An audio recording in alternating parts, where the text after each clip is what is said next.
everyone. Thank you for joining us today. I'm Julia Cutler, and I'm happy to have David Sinkinson, co-author of the award-winning book, Startup Different, the myth-busting blueprint for your multi-million dollar business, joining me today. Welcome, David. We're excited to have you. Thank you so much for having me. I'm excited to be here. Great. I know we're ready to get started, but before we do, let me provide some quick housekeeping information for the audience. The most important thing to tell you is that you can ask questions throughout the entire presentation, and we would love for you to do so. To submit those questions, click the comment question right below the video.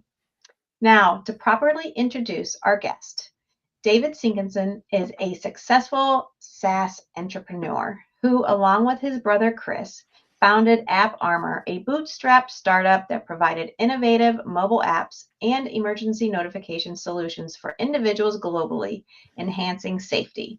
In February 2022, AppArmor was acquired by U.S. competitor Rave Mobile Safety for tens of millions of dollars. Rave and AppArmor were subsequently acquired by Motorola Solutions for over $550 million later that year. Dave and Chris then launched Startup Different, a podcast that debunks startup myths, addresses challenges, and provides tools for building businesses. David's here to share some of those myths and help everyone out. Welcome, David. We're excited to have you here with us. Thank you so much. Well, that's a wonderful introduction, and I am very, very excited to be here today to talk about debunking startup myths. And I am also looking forward to your questions. I just want to reiterate that point before I get too into the presentation today. We will probably save most of them for the end, but I would love for you to just rack them up as you go through the presentation today, and you have ideas come up. I would love to address them at the end. We'll also provide some additional resources at the end for when you're interested. So let's get right into this. Debunking startup myths, a blueprint to entrepreneurial success. So this is going to be a little bit of a cheeky presentation as well, I'll just mention. So like I'm Dave, you can see on here is not Dave, also known as Chris. So he's my brother. We'll get into that in just a second. We're going to have a little bit of fun today. I don't take myself too seriously, but I do take the items we're going to discuss pretty seriously. So let's enjoy it. So first off, who are we? I need to set the table just so you know who we are, and so I have some credibility here. Then I want to take on three big startup myths. Now, normally I would take on more, but just in the interest of time today, I can only take on three really big ones. But we'll really explore those particular myths and what they mean for you and potentially your side hustle or a business you have going right now, or maybe your friend who's working on a business. I'm also going to add a few other frameworks. Frameworks also come from the book Startup Different, which I'm going to be referencing throughout the presentation today, but they help you address some of the biggest issues that many, many startups have. And then, of course, time for Q&A. So who are we? Well, we're super famous. Of course, you've heard of David Sinkinson. Here I am in Cybertruck in that famous event, if you know what it is, but wasn't supposed to be a breakable window, but here we are. There's Chris with, for some reason, a really big head interviewing some guy who started Amazon. And, there I am behind, Sam Altman just making silly faces because he actually stole my coffee. No, so we're just two guys. Basically, we are from a small town. This is us. We are brothers, which is kind of fascinating. I'm gonna give you a beat here and just say I'm right. That's Chris right there, and I'm right there, David. I'm just gonna give you a beat to try and figure out who is the. Well, I guess you might know who's older, but by how much older Chris is. So I'll just give you a second. If you guessed 10 years, you're right. So Chris is my older sibling by 10 years. And a lot of people are like, oh, you can't start a business with your family or with your brother or what have you. On the contrary, it worked out really, really well. You don't have to start a business with your sibling, but I'll tell you, there are a lot of benefits, and we'll actually get into that if you would like later on in this presentation. So for me, my background was I was working at my alma mater in a campus safety role, and I was part of a committee called the Campus Safety Working Group, and I just happened to be in the right place at the right time. We had been looking into effectively an audit of what's called these blue light poles, and I'll get to that in just a second. Chris was a serial solo entrepreneur, so he'd been doing his own thing for a long time. He'd had a couple of businesses. They did pretty well in some cases. One of them he had get up to about $400,000 in annual revenue, which is great, but it was really, really difficult and a slog, and he was having a difficult time scaling. So well before I even showed up, Chris had been doing this for some time. Back to those blue light poles. So when I was working at my alma mater, we did this audit of the emergency pole infrastructure on our campus, and we found that a huge percentage weren't working, about 30% actually. And so just kind of being in the right place at the right time, I just pitched the associate dean of student affairs, and I said, well, what if we had a mobile app where you could press the button and it would call campus security? And it was solving a bunch of problems for the institution. Namely, it was helping people actually be safer, but also liabilities and all the other important things that universities and colleges worry about. And so pitched this idea, and they said, yeah, let's do it. And I kind of had this like moment, because I had done the classic startup thing, which is I had done a future sell. I sold something that I didn't have yet. So I then immediately turned around, said to my brother, hey, would you be able to kind of whip something up? And so that's really where this concept started. We deployed the first ever custom branded mobile safety app. So that is, it was branded to the school, and it had the ability to share the location of the end user in real time and send it to campus police or campus security in different circumstances. And it also had 50 other features, including receiving emergency alerts. It's all, again, branded to the school, emergency plans. It was basically like this preparedness tool and responsive tool in the event of an emergency in your pocket. And it was a huge innovation in this space. Oh, yeah. And it also worked on BlackBerry. So it gives you an idea how long we were doing it. We're going back all the way to 2011. Like the App Store was about a year old once we got into this. But going back to Chris and I for a moment, so we actually had the same business training, which was really helpful. And of course, we were brothers. Why is this important? Well, as brothers and co-founders, we knew that we could trust each other. This isn't something that you always get. You know, we had one time on our podcast, we interviewed somebody who's actually a unicorn founder. That is, his company's worth more than $1 billion. It's actually worth $4 billion. And it's called Applyboard. And his name is Mehdi Basiri. And we interviewed him, and he actually started his business with two brothers. And one of those brothers is his twin. So he like really one-upped us. And in conversations with him, he's like, well, what's the difference between a normal employee and, you know, having your brother as your co-founder? And it's that you can go to sleep knowing your brother's always got your back. You're still going to see them at Thanksgiving. You're still going to see them at Christmas time. You see them whenever. Well, long story short is that it baked in a layer of trust. The other thing that Chris and I did really well is that we had a lot of overlapping traits. So a lot of the time people will say, when you have two founders, you need to make sure, and this is perhaps our first myth today that I wasn't actually planning on covering, but I just thought I'd take a few minutes here, is that your two founders need to have, you know, obviously delineated skill sets. On the one hand, you want to be, you know, Chris was the technical person, could write code, could kind of do that kind of stuff. Me, on the other hand, I was the sales, marketing, HR, and all that kind of other stuff. And what was interesting about us, though, is that if you did the Venn diagram of our abilities, and it's actually in our book for what it's worth, if you look at the Venn diagram, we actually had overlapping skills. So I can't really code, but I can read code. This made me a better salesperson, because then I could understand really what our software was doing. And then I could go talk to a customer and be able to explain what was and wasn't possible, like very confidently. Chris, on the other hand, he could actually sell. Problem is, he kind of would sell the product for a little bit too little money in my interest. And that kind of comes from a lot of CTOs wanting their business to basically, or their product to be used, as opposed to it actually being sold for like a lot of money. Their primary focus is just like, I want somebody to use it. But when we combined our skills together and we had this overlap, it allowed us to really empathize and understand each other, which I think is fundamentally extremely important when considering a co-founder. So this is like a free tidbit that I wasn't planning on getting into today, but I did for some reason. In addition, we also decided to team up our ideas. So he had his business, Cutcom Software. I had this idea with my company called App Armor. We brought it all together. So it's this white labeled safety app product. So back to the product here. As you can see, it worked with a number of different institutions, and every single app that we deployed was branded to that institution. This was important for lots of reasons, but mostly it gave us really a ton of credibility with the end users. Students would download the app because it was called the Bruin Safe app at UCLA or Safe NYU at NYU. We also have some other deployments here with healthcare authorities, organizations that have like big campuses, and of course, some branded statewide anonymous reporting apps that we did that I'll actually get into in a little bit later. So we bootstrapped this idea too.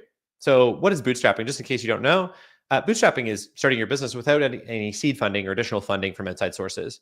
So not even like friends and family. Now this definition varies a little bit. There are some companies that say they're bootstrapped because they only raise a very, very small amount of money. So a good example is like Shopify is a billion-dollar, multi-billion-dollar company.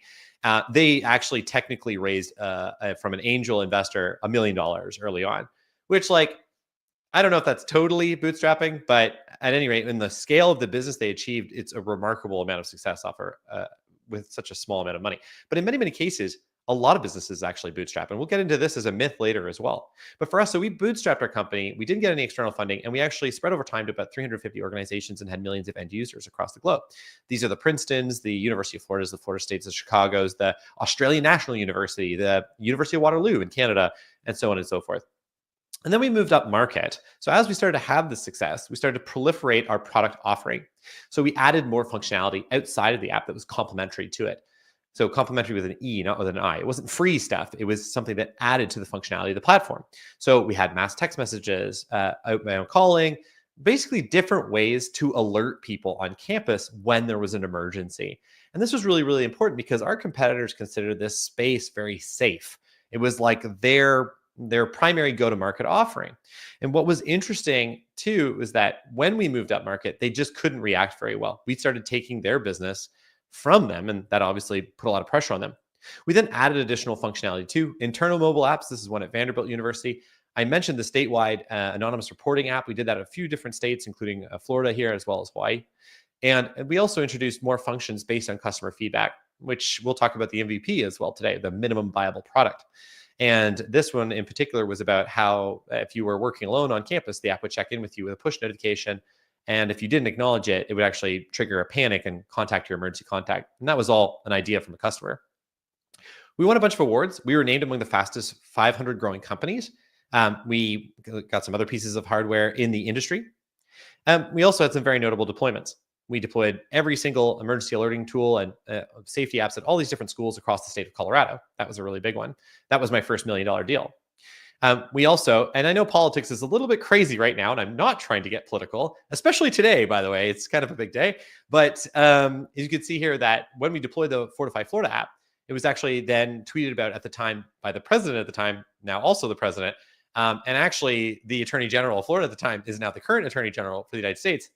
But it was just really cool to have something we were working on reach that level of attention. And then in addition, there was another notable deployment in New Zealand.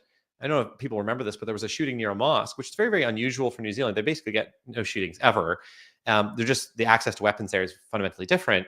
And this mobile application happened to be used by a university very, very close to that active event. They had two forms of mass notification. They had a big horn on the building, which went off. And they also had this mobile app, which broadcasted alerts out to the students, faculty, and staff to help them shelter in place and gave them ongoing updates as to the situation. They were applauded by the local police force afterwards for how well they kept people informed and safe during the incident. So pre-sale peak, our business was really, really fast growing. And I know I'm talking about my company a lot here. I swear we will get to myths. We're almost there. So we were fast growing, but 400% annual average revenue growth, notable clients across the board, large customer base. We had a ton of success. On here, you got your Vanderbilt, you got AstraZeneca, you got NASA, and it's like the NASA. It's not like some weird acronym. The Mayo Clinic, huge organizations that worked with us. And we were a tiny company. Here's a great shot of me in the early days with our trade show booth. I don't know why I didn't get a haircut. The shirt didn't fit either. I don't know what I was doing here. But there I am. And I was trying to work, just work in that ground game. Here's a shot of basically our entire company at that time as we would do an annual boat cruise sort of as a company. Because, you're a startup, you got to do some of that fun stuff. Here was our office that we had that we were able to buy and build out. And here's another shot of our team as well. Then we had sort of a pivotal moment late in the game. We cover this in the book as well.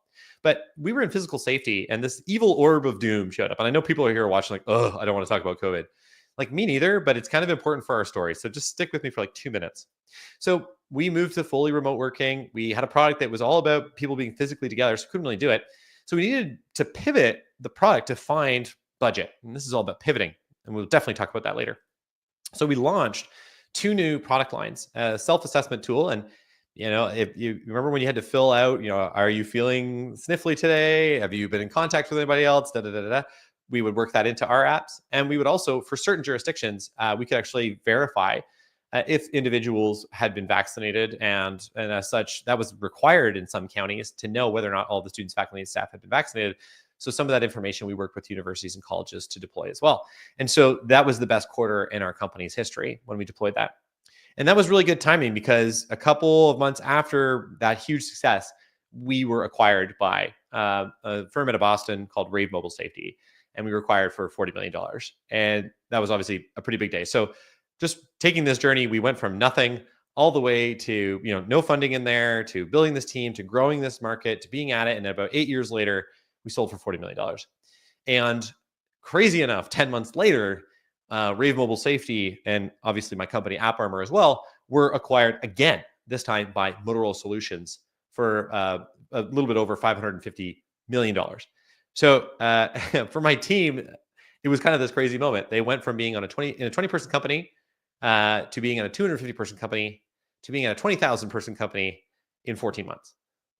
So I'll just let that sink in for a second. It was wild. And there's all these ups and downs in between, which I'm happy to address today if you have specific questions. But it was a wild ride, so many crazy moments. But at the end, that's where we got to. And then I worked for Motorola Solutions for 3 months. And you might be like, that's a really short amount of time. I had done most of what's called your earnout before that. And I had basically fulfilled my obligations to Rave Mobile Safety.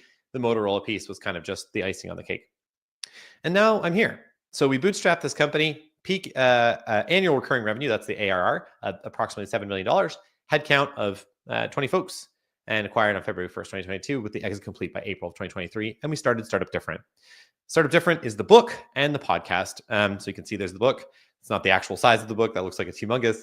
And that's Chris and I on our show. So let's get into the myths. That's what you're here for, right? So let's debunk some myths together. So we're going to take on 3 big ones, but I want to just point out that in our book, we address 33. Now I put our silly cartoons here because we are not going to talk about 33 myths today. It is a lot. And those myths, by the way, they span from different stages of company development.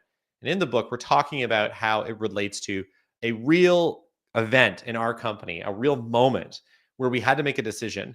But broadly speaking here, the framework that I want you to understand and to be processing as we go through this is that you should beware the conventional wisdom, especially obviously around startups. And this is counterintuitive because conventional wisdom sounds like a good thing. Sounds like this is a best practice, but it's not.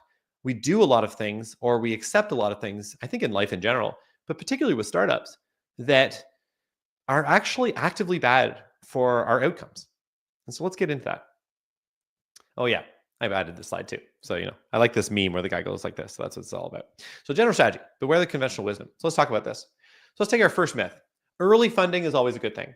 So you think I'm going to start a company and I'm going to go get funding. So this is a really early stage company kind of myth. So pop culture and VCs tell you that this is the sort of thing that you need to do. But let's set the table here. 70% of startups fail between years 2 to 5. I think if you're into this startup ecosystem, you will see this number expressed differently all over the place. In some cases, it's like 80% fail or 90% fail or 60% fail. And there's different like year markers. The reason for that is it's kind of how you count failure. I felt this was the most fair interpretation. These companies don't exist anymore. Okay. Like they're done. In some cases, it's like measurements of failure. If they're like the company never achieved profitability, it's way higher. It's like 95%. It's crazy. So setting the table, 70% of startups fail. However, let's look at this a little bit more closely. Funding does not solve this problem. When you dig into the data, you realize that the failure rate of backed startups hits 75% after 4 years. So it's actually like a little bit higher. And you might be wondering why 4 years? Because after 4 years, your funding runs out, generally speaking. So it's not that funding helps you or even validates this business model. And we'll talk about this in a second. But it just means that you're actually going to be working on something for longer, which is bad, obviously. So in context, there's a really major, it's actually got a different name. It just changed its name. I think it's called like Web Conference or something now. It's like a way worse name. But there's a big conference for startups called Collision. And there were 1,497 startups at Collision in 2023, meaning that about 1,200 of those will fail, by this definition. So assuming $1 million in funding each, just for fun, that's $1.2 billion in wasted funding. It's very inefficient as well. I should just say, as like a person who wants money to be used efficiently and to have a healthy startup ecosystem, this doesn't seem good. There are good ideas in there that got funding early and their businesses failed because they got funding. So what does the data tell us? I'm making some big claims here. So let's dig into that data a little bit more. So early funding isn't a validation of your business model. You might just be working on it for longer. So I covered this just a second ago. We'll move on. You're relatively new to the market. This is one of the bigger drawbacks as well. And you don't really understand it well enough yet. Still, you have to make this big bet.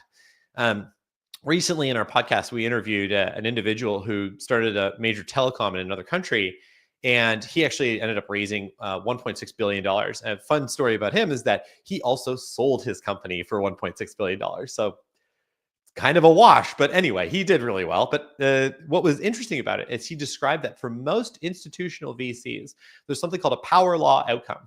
And a power law outcome is that if you're getting like $1 million, they want 100x effectively on any investment they make. So if you get $1 million pre-seed on a $10 million valuation, that venture capital firm is hoping or betting on your company being worth $1 billion, which, by the way, is incredibly difficult, right? The other thing too is that you could make a really, really good business that does $50 million a year. That's an incredible number. But because of this early investment, it can actually poison the well. The other thing too is that VC mentorship generally follows a non-market specific game plan. So they'll have strategies for how to scale your company. But the problem is those strategies aren't actually specific to your company or even potentially your market. It's more aligned with what their objectives are. They're looking to turn you around in 5 years and make some sort of margin. Now, I mentioned the institutional investor there looking for the really big return.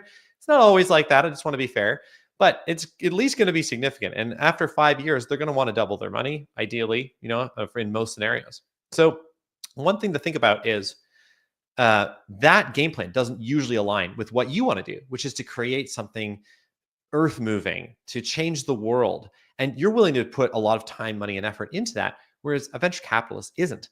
And so this becomes very, very complicated. And if you build your business on the concept that venture capital is the way that you're going to keep your business afloat without maybe focusing on revenue or, more importantly, profitability, then you're going to fail.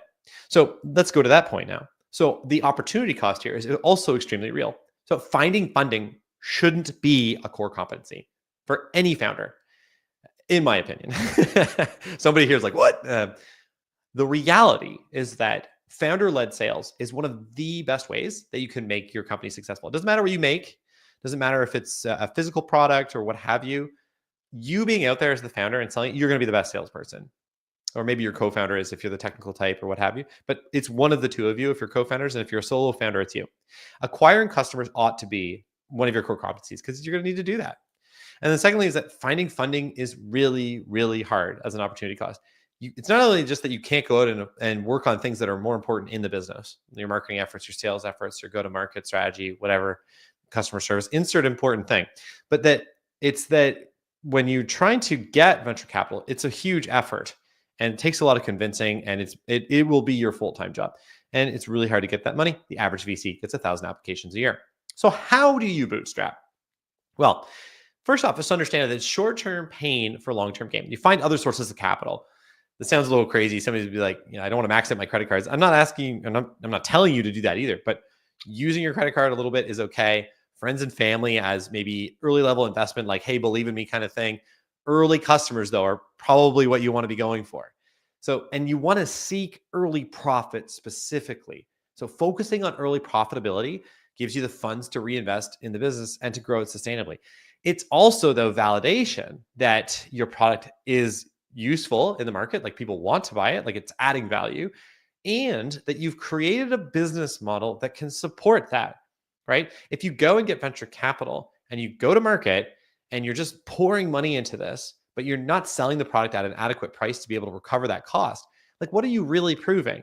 Profit is proof that the product is good and that your company is well structured to support it.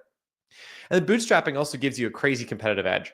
So, and it makes you fiscally responsible. So fiscal responsibility is pretty straightforward. It's your money. You will not waste your money on frivolous expenses when you're trying to bootstrap your company.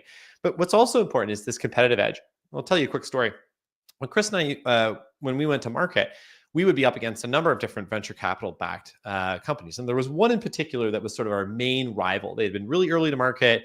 They had actually raised a round. So they had multiple rounds. So I think they're Series C, which is just to say the third time they re-upped and got a new investor or sold some of the ownership was they raised, I think, about $15 million. It's something like that off the top of my head, 14, 15. And we knew, though, based on our interactions with competitively against them in the market, that they effectively, because they had to make this pitch to a VC, they effectively had a bottom price that they could never go below. They could never sell the product for less than $20,000. We just knew that. And they were never willing to do that because that's what they had promised their investors. So whenever we went into a deal against them, we fundamentally knew that, hey, if we go in for $19,500, we're probably going to win that deal, or at least it's going to give us a real edge against them in this particular circumstance. So it's one of those things where getting that money has a bunch of complicated strings attached. But a lot of people overlook the actual competitiveness to it because they think, well, you can use that venture capital and be more marketable, that kind of stuff. That's true. But at the same time, in our case, in these B2B institutional purchases, there would have to be multiple quotes and a competitive process anyway. So it wasn't doing them that many favors. Lastly, I just want to say here, don't fear free money, but also don't waste time on it. We won some contests and stuff like that early. And that was very, very helpful. One was we won 15 grand early on, and it allowed me to go to a trade show, and we hired an intern, and it was like some of the best money we ever spent early on. So keep that in mind. Ultimately, what are we trying to do here? We're trying to pursue validation in the market, not among your peers, not among society, and not among this expectation of what your startup ought to be. Bonus, AI makes this easier than ever. If you want to bootstrap now, there are so many incredible AI tools that you can go and leverage. There are AI tools that even if you don't know how to code, it can code something for you. I would strongly recommend that you look at these tools as an opportunity to get more bang for your buck when you're bootstrapping. Now, quick caveat, I love The Simpsons, so old man yells at cloud moment. So some businesses do need early capital. If you have a hardware product, it's possible you need capital. If you're refining steel in a new and exciting way, you're putting up a factory or you're paying someone to make your thing, yeah, you probably need some early capital. But it's more surprising than you think. There are examples out there of companies that have bootstrapped that are physical products. Good examples like Vuori, really comfy pants, like yoga pants for men, effectively, totally bootstrapped, right? And that's just a simple example, and that's $1 billion company. So it's more complicated to think. You should push yourself to see, can I do this bootstrap and be the master of my own business? Second myth, if it ain't broke, don't fix it. So now we're moving up the chronological order of your business here a little bit. And maybe there's some folks on here who already have a product, they're already out there, maybe they've got a bit of revenue. This would be if you're probably got like $1 million or $2 million in revenue, maybe 3, and you've been at it for about 3 to 5 years, and you have legacy problems developing in your ecosystem. So and again, I am obviously a software guy, but I have no examples of this affecting hardware companies too. For one of them, for example, they had like a chip they would use for their physical product that was no longer going to be supported or manufactured anymore. So it's kind of like a big moment for them where they have all these customers that have this product that has a chip that they can't support. So legacy issues are really nasty. So it should actually be, if it ain't broke, it will be. So these legacy issues kill companies. They basically change companies from innovation hubs. And by companies, by the way, I'm talking about like startups. Change from innovation hubs to managers of like legacy crises. You can't focus on, you only have, it's like a zero-sum game. You only have so much time you can focus on developing your product and going to market. If you have to suddenly change that focus to putting out fires, you become a much worse company. And we'll talk about this right now. Got a couple of examples here. Like I'll just use Kodak because it's fun, but they had invested in this big bet on using film, and they had all this physical infrastructure. People were dropping off their film to get it developed, all that kind of stuff. Didn't go anywhere. Blockbuster built tons of physical locations, had all this physical infrastructure, didn't actually take the digital direct-to-consumer model seriously. Netflix, remember, at first was sending DVDs to people in the mail, and so Blockbuster barely even took that seriously. Because they were trying to manage all these other issues they had going on. There's a million examples of this, and I encourage you to go find some that are more specific to your market. But long story short is that these are really, really serious, and we call it your startup's dirty laundry. So how serious a problem is this? Going to software for a second, engineers are often its most dogmatic believers. Like, as in, if it ain't broke, don't fix it. They believe in that. If you truly believe you can ignore legacy products or tech debt, you are effectively setting yourself up for failure, because it's just going to pile up, and one day you will have to address it. For startups, though, it's hard to prioritize because it's kind of like a threat on the horizon. As you scale your business, you'll see this debt pile up over time. It's incredible how quickly it happens, where just this thing that you were using doesn't work anymore, or had to change, or there's upstream changes to your software. So a good example for us, and I'll take a quick story because I got a couple of minutes here, was So one time we were in our office, we had our new office space. It was great. And I'm coming in and I looked to the side. We had a lot of big glass doors, kind of like our decal on it. It looked really cool. Our office was kind of like blues and grays because it was kind of consistent with our logo and all that kind of stuff. So I walk in, we have our initial kitchen on the way, and it kind of looks a bit like a Starbucks. It's got like the wooden slat roof and kind of like that. It was a great office. So we walk in and I look and I see one of my senior developers, and he's sitting in there and he just looks kind of like deer in headlights moment. And I'm like, oh man, I hope that's not something serious. So I just keep walking by and I go to my desk. I kind of can see him from my office, and he just slowly opens the glass door. It's one of those sliding doors. So he grabs the big bar, opens it up a bit, and he kind of yells, shouts into the office. He goes, and I'm going to do like, if you like The Simpsons, it's the nervous teenager voice, but he kind of goes, oh, Chris, can you come over here for a second? And so Chris, the CTO of the company, my brother, goes over there, and he kind of, you can see Chris is holding his coffee. You can see that something is wrong.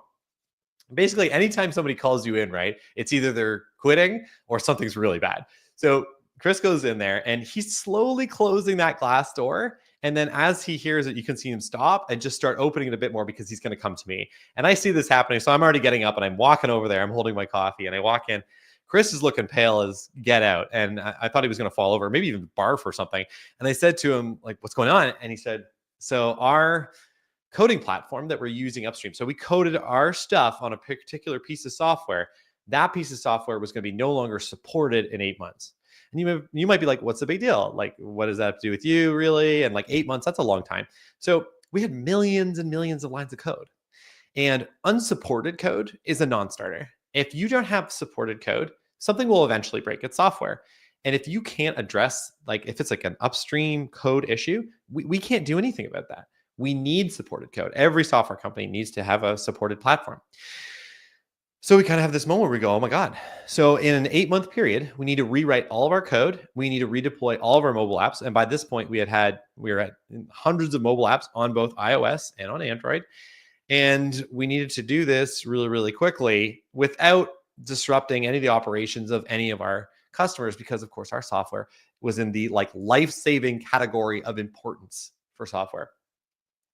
It was really this like, oh my God moment. And the great story here is that we figured it out. We worked on it really hard. We actually used it as an opportunity to elevate our platform. But I'll tell you what, going forward after that, we never underestimated the importance of working on our legacy code a little bit, making sure that we're moving the ball forward. Because frankly, we knew this was coming. We knew this was going to happen. And we just chose to ignore it because it was still kind of working. If it ain't broke, don't fix it. You need to be working on it. So for established firms, this is an everyday issue that interferes with other priorities. So this was actually our experience after acquisition. So after we were acquired, we became part of this bigger company. And we thought, wow, they have a huge development team. They're going to be able to do so much. We're going to be able to innovate even faster. And the crazy thing was, once we had looked at their sort of development backlog, it was all legacy issues. It was all just stuff they were trying to manage, trying to keep together, trying to migrate to something new. All these like really boring projects that are really, really important, that are really, really difficult to do. If it goes wrong, everybody's mad at you. Every customer feels it. And it was really disappointing because we thought we were going to get more out of that, but we didn't. And they're a great company, by the way, but we just couldn't become that innovation like rock star that we knew we could as a smaller company. So the bottom line is that for small companies, it makes you act big in a bad way, right? So you need to be lean, able to innovate quickly, able to meet market needs very, very quickly. If you're dealing with legacy issues, then you're competing on the same terms as the big companies, which unfortunately gives them a massive advantage. You need to be able to innovate and you need to be able to manage this. So how do we deal with these legacy issues? First, recognize it's going to happen. Your stuff will break. Doesn't matter what kind of product you have. Eventually, something's going to break. There's going to be some sort of issue.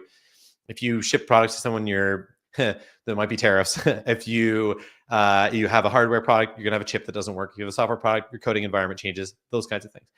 Also acknowledge that it's going to be hard to fix. In code, I like to say that when you're developing, you have a developer, it's both a scientific process and technical process, but also an artistic one. The way you code something is actually very, very important. It's very hard to go back into someone else's code and fix it. And then what you want to be doing is proactively adding improvements to your infrastructure, your tech debt. So addressing that tech debt. I like that term because your debt piles up. You got to pay that interest. And as part of your regular product development. So do something about it every time. And don't be afraid to let underperforming products go. And this is really counterintuitive and really, really hard for some founders. But if you have a product line that's causing you a lot of tech debt, or even just a marginal amount of it, but it's not generating a ton of revenue, you got to get rid of it. You got to move on, because supporting that is a really, really material cost. And the longer you have it, the more that costs increase.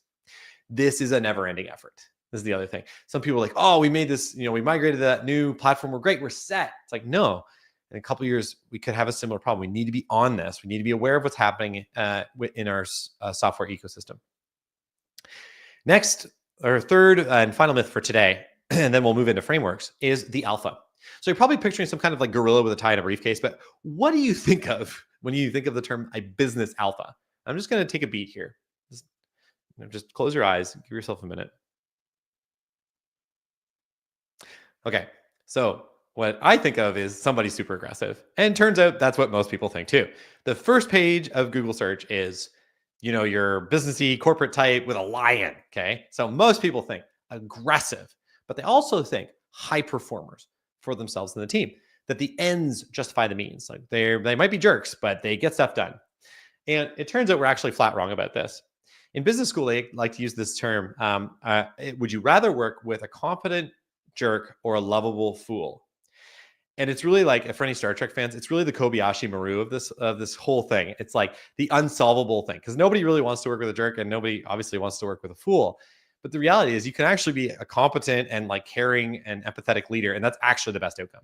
So we're totally wrong about this. So in nature too, alphas are actually empathetic, coalition building, collaborative leaders. The term like be an alpha comes from primatologist Franz de Waal, wrote a book called Your Inner Ape. And it's all about how in chimpanzee troops, the leader monkeys are usually those that are most empathetic, because they're the ones that have the most respect among the troop. They're the ones that get the leadership potential. And also, sometimes it's a coalition of like two monkeys are the alphas, because that's stronger than one monkey. It's not just about like this like raw strength component. The term was bastardized by Newt Gingrich to refer to new Congress people, that they needed to be alphas. But clearly he had never actually read the book. So why, again, coalition is stronger than one big monkey. So, and this translates like really well to business. Do you want the boss that invests in you and cares, or the one who barks orders, right? A friend of mine has a really good line on this. Like, do you want an empathetic boss who like invests in you, or do you want a boss hole?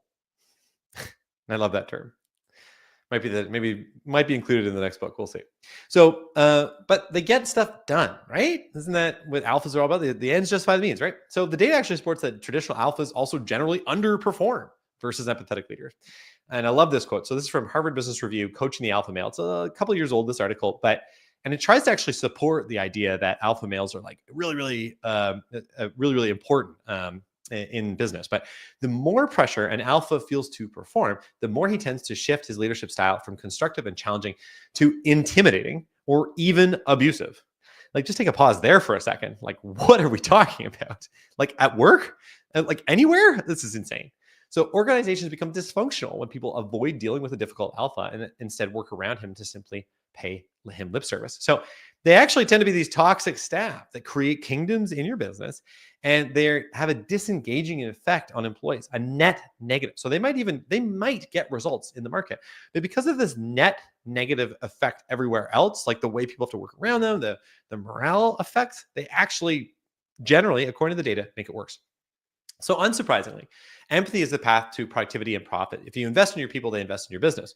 So a recent survey from a nonprofit found that 61% of people with highly empathetic leaders were reported always being more empathetic, more innovative at work.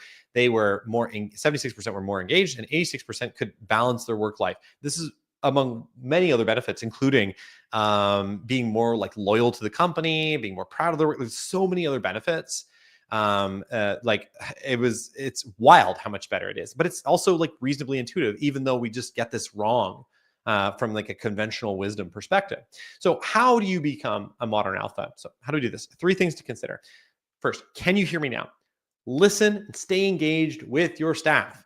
So we got a lot of people on today. I'm sure some of you have bosses where you have your one-on-one with them, and they're doing one of these, they're just typing away, looking to the side, because they're not listening to you. So like on your one-on-ones, be there, listen to them, engage. That's what you're doing.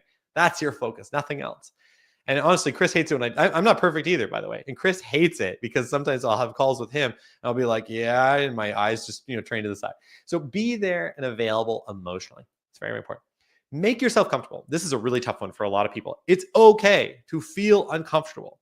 Like business school definitely teaches the opposite of this, or most of the time, or at least they did when I was in business school. So don't avoid the tough conversations. Lean into them. Sometimes too, people also just need to be heard. And this is a big deal.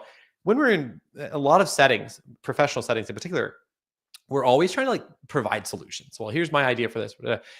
When you have situations where people are coming to you and they're telling you, and you're their leader or you're in a leadership position, just listen to them. Just sit there and nod and go, yeah, that's really interesting. Or I hear you, and roll with them. It was amazing how effective this was. For one thing, they'll trust you more, but two is that they'll usually come up with their own solution to the problem too. And then as a leader, you empower them to enact that solution. But it was amazing. My wife has a good line for this too. She says, sometimes she'll have a problem and she's telling me about it, and I'll go, well, you could do this, or you could do this, or you could do this. And I have my MBA. And so she goes, don't MBA me. Just listen to me. And it's a good insight. Listen to your people. They just need to feel heard. And the last thing is that it's not something you just do. You don't go to work and now I'm empathetic. It's actually something you must become. So take the alpha principles and apply them in your daily life with your family and friends. So you'll actually be a lot more likable. You'll probably have more friends and more people who want to see you. And if you're already doing this, just keep doing it. Think about how you can improve. Think how you can actively listen more. Okay. That was a couple of myths. I hope you enjoyed those myths. Those are some of my favorites. There's a billion more, obviously, but those are the ones I really like. Let's talk about a few frameworks. So in the book, we talk about, obviously, the MVP. So the MVP is the minimum viable product. So when you're going to market, for anybody who doesn't know this concept, when you're going to market, you want to have a product that is well tailored to the product need, to the market needs. So you go and you talk to your first customer and you say, hey, I'm building this thing. Can you work with me on this? And usually they probably pay you a very, very small amount. And then because they're going to be your customer, but not what you would normally charge later on in your business life. And the idea is you're building out the product with them. And why you want to do this is that you're going to tailor that product to market needs.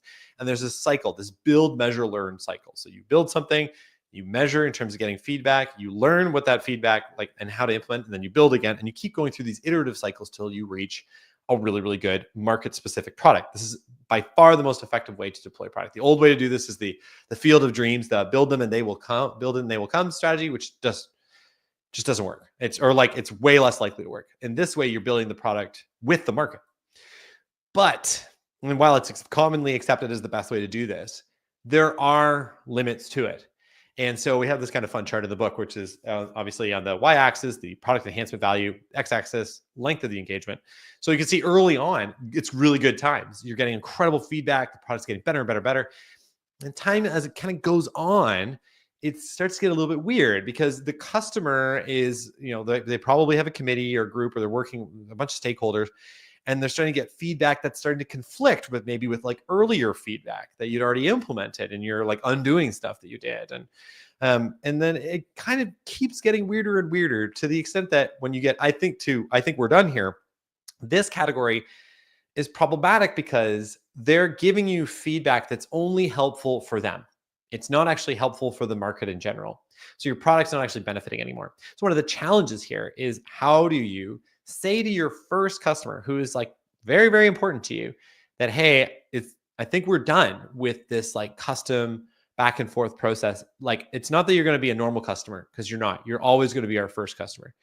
But the functionality that we're building for you, we just can't. So for us in software, we're not your custom code shop. We need to take this idea, market it to other institutions, in our case, other organizations, and go from there. But managing that transition is very, very tricky. And we actually had a number of circumstances where we would build products with customers. We had one institution, we built a really, really sophisticated bilingual notification system. And unfortunately, it just didn't work out over the long term because we didn't hand off that relationship well enough. And what happened is they ended up basically getting frustrated with us and never actually using the tool, even though it was amazing. I'm obviously biased, but the software worked really, really well. It did what they wanted. But because we had such a difficult time kind of moving away from this relationship, they didn't really get that. that, and we didn't do a good job. It was our fault too, that we didn't do a good job of making this happen, that it actually sort of poisoned the well. Another interesting thing for a lot of startups in their life is that there's this concept that, okay, our company is doing really, really well in this market. So I'm going to use our primary market, which was higher education, obviously appropriate for us today. And when we looked at adjacent markets, so that is K to 12 schools or healthcare organizations or different organizations like that, it's very, very challenging to enter those new verticals. And there's basically two big fit criteria that you need to hit. And I'm going to draw your attention to the top of the screen and with the gray sort of background: company fit and product fit. So on the company side, it's like, how well does your company fit into that new vertical? And this really varies. But for us, and I know I'm a little short on time here, so I'm going to run through this super quick. But for us, when we were looking at K to 12, we were like, well, of course this will work. It's it's just like us. It's similar education, similar idea. It's just a bigger market. They got big budgets. But when we actually got into it, we found that nobody knew about our company. We had no referenceable clients in that market, and generally speaking, it was just really, really hard to actually implement the tool in the way that we used to do it. And then this gets to our product fit piece, which is how well does the product meet the needs for that particular market? So do people actually need it, first off? But then secondly, is it a really competitive space? And like, do we have to add new features, and how complicated are those features? And we just these assessments. So actually, we built this criteria later, like retrospectively, so that we would at least have some sort of scorecard for when we went into a new market to understand how difficult it was going to be. And the long story short is that we failed going into K to 12. It didn't work out, and we lost employees, salespeople, and software developers who were focused on us growing in that market because it just never happened. We did do okay in healthcare because there was enough overlap. We were referenceable enough. Quite a few institutions might have a healthcare authority associated with them, like maybe a school, a medical school. And that was our bridge to getting into those other markets from a company side. And product-wise, it also gave us the insight we needed to make that product better for healthcare in general. So very, very important. Adjacent markets look like I should be able to walk in there and crush it. The reality is they're actually extremely difficult. It's almost like starting over in some cases. And that was a huge, huge mess up for us on a couple of different attempts. Lastly is the pivot spectrum. You might be like, whoa, this is like a lot on this slide. It is kind of. Let me just take you through this really high level. Far left-hand side is really easy, what we call incremental pivots. In the middle is evolutionary pivots, and at the far end is transformational. There's a lot of debate, like, what is a pivot? And the term gets thrown around a lot. Basically, what we're trying to say is, with a pivot is like you have to change something because you're being coerced. So you're being forced to change by the market or by a competitor. That's how we define it. So when we look at this chart as something, we're being forced to make a change by the market or by a competitor, and these are like kind of the levels of changes. So incremental is things that you're probably going to be doing anyway, and kind of fits in this category of what we call sustainable innovations. Sustaining or sustainable innovations. So in a lot of cases, that's like adding a new camera to a smartphone. So I got my phone here. So that would be an incremental sustainable innovation. Why? Because another company can copy that really quickly and do it. As you move down the spectrum, you kind of have you reach the more like sexy term, which is disruptive innovations. Like, so to disrupt someone comes from this, and these are these changes that are so fundamental. The Netflix versus Blockbuster example comes back here, where the existing market incumbents have to fundamentally change what they do and how they do it, or they will go out of business. And so we created this framework so you can actually understand and try to comprehend and then implement how you should manage a pivot and how you should talk about a pivot. And when things are transformational, it's sort of an all hands on deck kind of moment. So that's a really important one as well. I'd love to talk more about that, but I just don't have the time today. Unfortunately, I think I took a little bit too long earlier. So summary and more info here. So what have we learned? So learning, a couple of learnings on these myths. So early funding can hurt more than it helps. If it ain't broke, it will. And we've gotten alphas wrong. Be a modern alpha instead. The book contains 33 myths and numerous frameworks to help move your business forward. Here it is here. You can check it out, our book on Amazon, and we'll get to that in just a second. And of course, our podcast as well.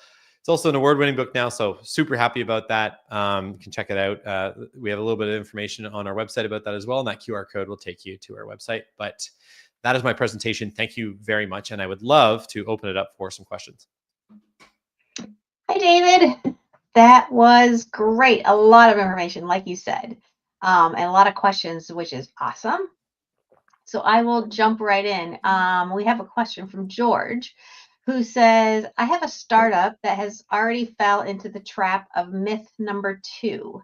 We're Oh dealing no. with we're dealing with legacy issues that we previously ignored. Now we know the issues, but how do we break out of the cycle so that we can innovate again? Yeah. So as I kind of alluded to, the best you might have to do a short term like push. And you might be having to ask more of your product team, development team, your that group, that whatever groups that would normally do the innovating to sort of get you out of the hole, get out of the debt in the short term. Over the longer term, it's about first off identifying what issues in your tech debt are important, what ones are urgent, and what ones are both.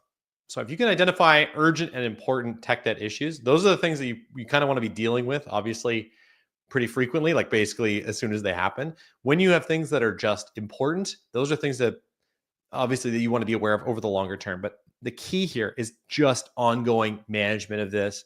If you can, like I mentioned as well, it depends on the nature of your business and all that kind of stuff.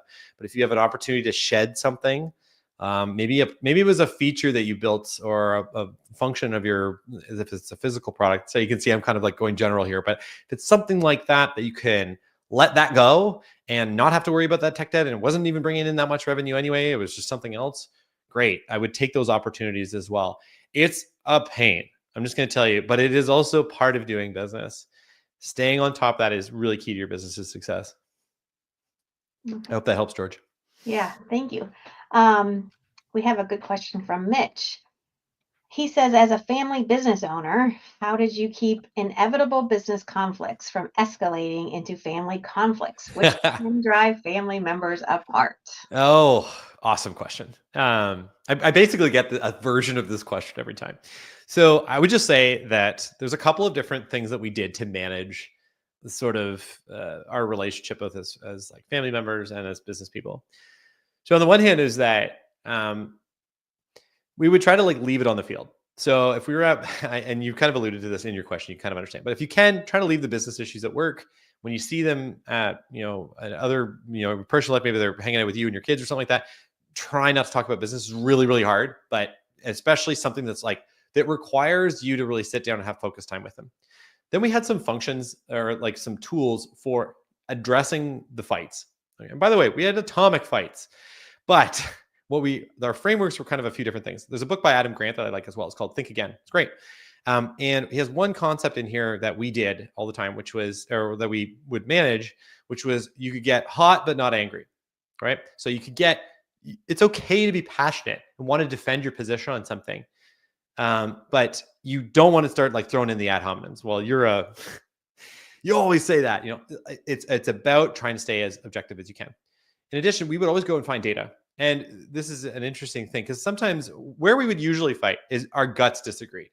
I think we should do this. He thinks we should do that. How do you resolve this? You find data. And often, in some cases, we actually would do this together. We'd like sit at a computer together. Okay, so we have these positions, go out and find data, and then it either supports or disproves either one of us. The key to that, though, is that both of you have to be open to the idea that you could be wrong. This is challenging for some people, but it's an important part of it. The last thing I'll say as a side note, and I don't offer any of this as a service, but a really good example, a really good idea for almost any co-founder pair is executive coaching. You can find lots of people that do this, but they can give you more frameworks that help you work through some of this stuff. Oh, and actually one last thing I'll just say too is you can go to bed angry. In fact, it's totally okay. They say that with your relationships. Don't go to bed angry. Forget that. Go to bed angry, chill out, come back in, have a rational discussion with some of these frameworks that I threw out there. Okay, good. Yeah, I think that was a question probably top of mind for a lot of people about the family element. Joshua has a question about bootstrapping. What are the risk elements of bootstrapping?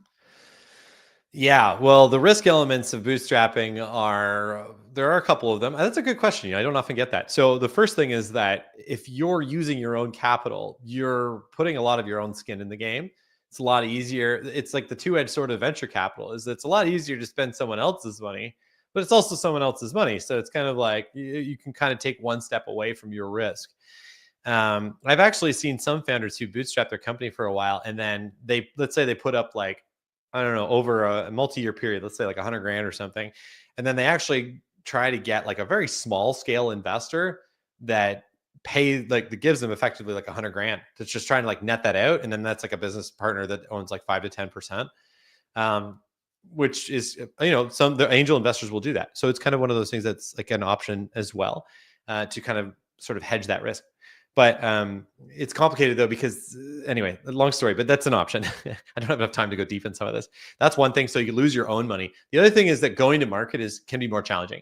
If you're in a consumer space, like a direct to consumer product, it can be hard to have the marketing spend required depending on what you're doing.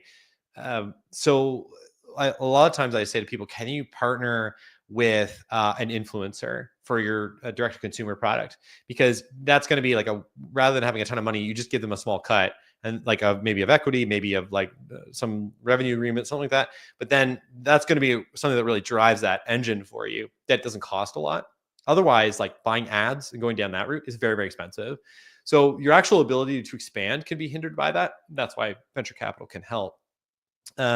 Again, not a big fan though, because there are some circumstances like with our product where the market wasn't ready. If we had gone and gotten a bunch of funding, we would have failed. I guaranteed. And I know it's like self-serving for me to say that in my presentation today, but like, honestly, the market just wasn't there. Like this concept of mobile safety app, like, what am I talking about? Like back in 2012, nobody was ready for this. We needed like 5 years where people were like, okay, no, this actually makes sense. This is a thing and we want to do it. So something to consider there as well. I hope that helps. If you want, by the way, find me on LinkedIn, guys, and you can always ask me questions. I will legitimately respond to you. It won't be AI. I will answer you and hopefully help you out. Okay, great. Here's a question from Sri. What is one small but impactful first step you would recommend for someone stuck in the planning phase to help them move from idea to execution? Try to sell somebody on it. Go and find your customer, whoever they are supposed to be, and pitch them. And you will learn a lot in a hurry. If you're, so that's a no-brainer. In terms of I was talking to somebody the other day. They have an idea that's actually related to universities as well. And I said to them, well, like, who do you know at a university and who do you know in that department? And can you go and speak to them about this idea and see what their take is?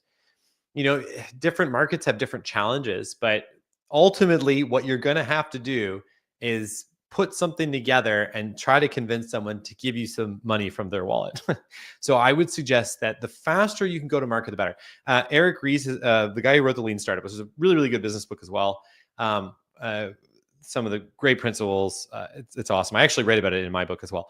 But he says that, if you're not a little bit embarrassed by your product, it's too late.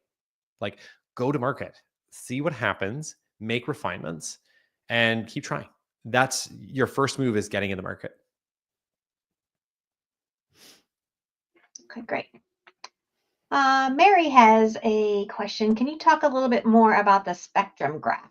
As an AI SaaS founder, I'm struggling with figuring out how to manage resources towards sales and marketing of our current MVP versus pouring more into a unique value prop and being truly disruptive. Yes. So the pivot spectrum.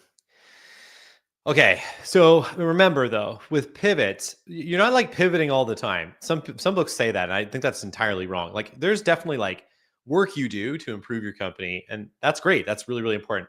But the pivot spectrum is more like, are you being coerced? Like, is the market forcing you to change, or is a competitor forcing you to change? So like examples like PayPal pivoted their like fundamental business model, like I think it's like 15 times before they actually got to what they are today. So, Starbucks didn't actually have like coffee shops. They were just selling beans for a long time.